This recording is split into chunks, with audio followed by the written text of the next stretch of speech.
بسم اللہ الرحمن الرحیم۔ ایک دن نبی کریم صلی اللہ علیہ وآلہ وسلم اپنے لشکر کے ساتھ جہاد پر تشریف لے جا رہے تھے۔ راستے میں ایک جگہ پڑاؤ کیا۔ نماز ادا کرنے کے بعد نبی کریم صلی اللہ علیہ وآلہ وسلم نے صحابہ کرام رضوان اللہ علیہم اجمعین سے ارشاد فرمایا، جو کچھ کھانا ہے یہیں کھا لو۔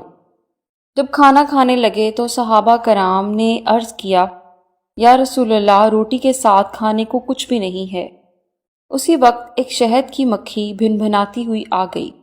صحابہ کرام نے عرض کیا، یا رسول اللہ صلی اللہ علیہ وآلہ وسلم، یہ مکھی کیوں شور مچا رہی ہے؟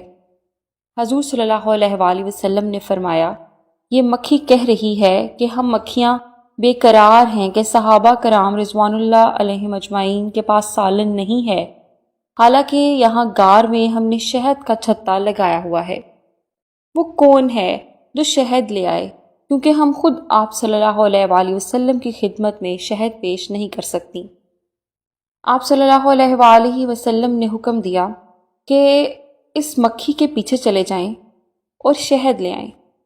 حضرت علی رضی اللہ عنہ مکھی کے پیچھے چل پڑے اور غار سے شہد لے آئے۔ آپ صلی اللہ علیہ وآلہ وسلم نے وہ شہد صحابہ کرام میں تقسیم کر دیا۔ صحابہ کرام رضوان اللہ علیہم اجمعین کے کھانا کھانے کے بعد وہ مکھی پھر بھن بھناتی ہوئی آ گئی۔ صحابہ کرام نے عرض کیا، یا رسول اللہ صلی اللہ علیہ وآلہ وسلم، یہ مکھی اب کیوں شور مچا رہی ہے؟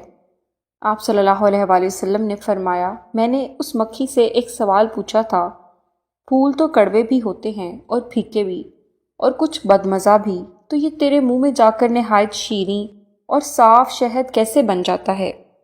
تو مکھی نے جواب دیا، یا رسول اللہ صلی اللہ علیہ وآلہ وسلم، ہمارا ایک سردار ہے اور ہم اس کے تابع ہیں۔ جب ہم پھولوں کا رس چوستی ہیں تو ہمارا امیر آپ کی ذات مقدسہ پر درود پڑھنا شروع کر دیتا ہے۔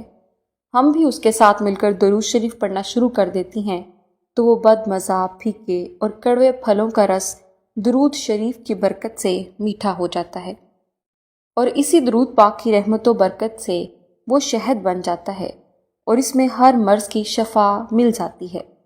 درود پاک کی حد درجہ فضیلتیں ہیں۔ اگر کڑوے پھولوں سے میٹھا شہد تیار ہو جاتا ہے تو اس کی برکت سے گناہ بھی نیکیوں میں تبدیل ہو جاتے ہیں۔ درود شریف نبی کریم صلی اللہ علیہ وآلہ وسلم کی ذات مبارکہ سے محبت کا ایک ذریعہ بھی ہے۔